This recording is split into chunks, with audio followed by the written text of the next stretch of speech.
اعوذ باللہ من الشیطان الرجیم، بسم اللہ الرحمن الرحیم۔ حق ہے جواب دوں تجھے تیری زبان میں، پھر کچھ نہیں باقی رہے شر کی دکان میں۔ محترم ناظرین، السلام علیکم۔ آج ہم گاؤ ماتا کے پجاری انڈین قذاب جھوٹے مفتی کو پکڑ کر شاہی دربار میں لائے ہیں۔ اس قذاب کا نام مفتی خلیل ہے، لیکن اس نے بے انتہا جھوٹ بول کر بے انتہا رب کی لعنتیں لی ہیں۔ اس وجہ سے اس کا نام مفتی خلیل کے بجائے اصلی ذلیل رکھا گیا ہے، یعنی جیسا کام ویسا نام۔ اس نے بغض گور شاہی سرکار میں بغیر تحقیق ویڈیو بنائی اور جھوٹی کہانی بنا کر اپنا غیبی علم ظاہر کیا، جبکہ یہ جانور مفتی خلیل تو نبی پاک صلی اللہ علیہ وآلہ وسلم کے علم غیب پر بھی ایمان نہیں رکھتا، اور خود گور شاہی سرکار کے خلاف اپنے علم غیب سے من گھڑت کہانی بنا لایا۔ ہم ویڈیو کی طوالت سے بچتے ہوئے مولانا اصلی ذلیل کے جھوٹے سوالات کے صرف جوابات فرمودات گور شاہی سرکار کی روشنی میں دیں گے انشاءاللہ۔ تو آئیے اصلی ذلیل پر پڑی رب کی لعنتوں کے انبار دیکھتے ہیں۔ جھوٹ یعنی لعنت نمبر 1 کا جواب: موسیقی اور گانا بجانا حرام ہے، دلوں کا سکون اللہ ہی کے ذکر میں ہے۔ جھوٹ یعنی لعنت نمبر 2 کا جواب: حضرت عیسیٰ علیہ السلام کو اللہ پاک نے آسمان پر زندہ اٹھا لیا ہے، وہ قرب قیامت آئیں گے اور مہدی علیہ السلام کا ساتھ دیں گے، دجال کا خاتمہ فرمائیں گے۔ جھوٹ یعنی لعنت نمبر 3 کا جواب: کتاب دستور ریاض گور شاہی سرکار کی کتاب ہی نہیں ہے، مولانا نے مسلمانوں کو گمراہ کیا ہے۔ دین الہی گور شاہی سرکار کی کتاب ہے، یہ قرآن پاک کے برابر کبھی بھی نہیں ہو سکتی۔ قرآن پاک آخری الہامی کتاب ہے۔ جھوٹ یعنی لعنت نمبر 4 کا جواب: خاتم النبیین صلی اللہ علیہ وآلہ وسلم کے جیسا نورانی چہرہ کائنات میں کسی کا بھی نہیں ہے۔ آپ صلی اللہ علیہ وآلہ وسلم کا چہرہ مبارک سورج سے زیادہ روشن اور چاند سے زیادہ خوبصورت ہے۔ جھوٹ یعنی لعنت نمبر 5 کا جواب: ہم نے یعنی گور شاہی سرکار نے تو کبھی خود کو ولی اللہ بھی نہیں کہا ہے۔ کائنات میں حضور پاک صلی اللہ علیہ وآلہ وسلم سے افضل کوئی بھی بشر نہیں ہے، میں نبی پاک صلی اللہ علیہ وآلہ وسلم کا امتی ہوں۔ جھوٹ یعنی لعنت نمبر 6 کا جواب: کسی بھی انسان یا تصویر کی پوجا کرنا حرام ہے، عبادت یا پوجا صرف رب واحد کی کرنی چاہیے۔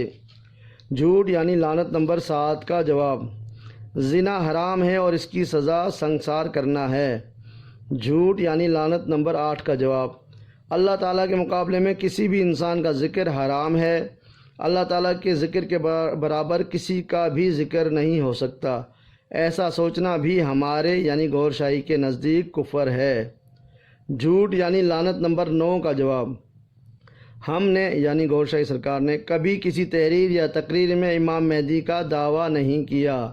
جھوٹ یعنی لعنت نمبر 10 کا جواب: نبی پاک صلی اللہ علیہ وآلہ وسلم خاتم النبیین ہیں اور لا الہ الا اللہ محمد الرسول اللہ کائنات کا آخری کلمہ ہے، ہم اسی کلمے کو قلب کی دھڑکنوں سے پڑھنے کی تبلیغ اور تعلیم دیتے ہیں، یہی کلمہ ہمارا ایمان ہے۔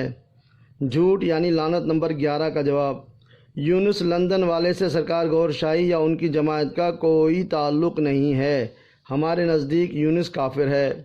جھوٹ یعنی لعنت نمبر 12 کا جواب: جو علماء کرام کل ہمارے ساتھ تھے الحمدللہ وہ سب آج بھی ہمارے ساتھ ہیں، بلکہ مزید بہت سارے علماء کرام و مفتیان عظام بھی تبلیغ ذکر قلب میں ہمارے ساتھ شانہ بشانہ موجود ہیں۔ جھوٹ یعنی لعنت نمبر 13 کا جواب: مولانا اصلی ذلیل یعنی مفتی خلیل کو یہی نہیں معلوم کہ سرکار گور شاہی کی اولاد میں طلعت بیٹی ہے یا بیٹا ہے۔ جھوٹ کے پیر نہیں ہوتے، مولانا اصلی ذلیل یعنی مفتی خلیل نے طلعت کو سرکار گور شاہی کی بیٹی کہا ہے، جبکہ حقیقت یہ ہے کہ طلعت سرکار گور شاہی کے بیٹے یعنی صاحبزادہ مبارک کا نام ہے۔ جھوٹ یعنی لعنت نمبر 14 کا جواب: مولوی اصلی ذلیل یعنی مفتی خلیل نے کورٹ کیسز کو بھی غلط بیان کیا ہے، جو کیس کیے گئے وہ منکران اولیاء اللہ کے مولوی نے کیے اور وہ سب کیس باعزت ختم کر دیے گئے الحمدللہ۔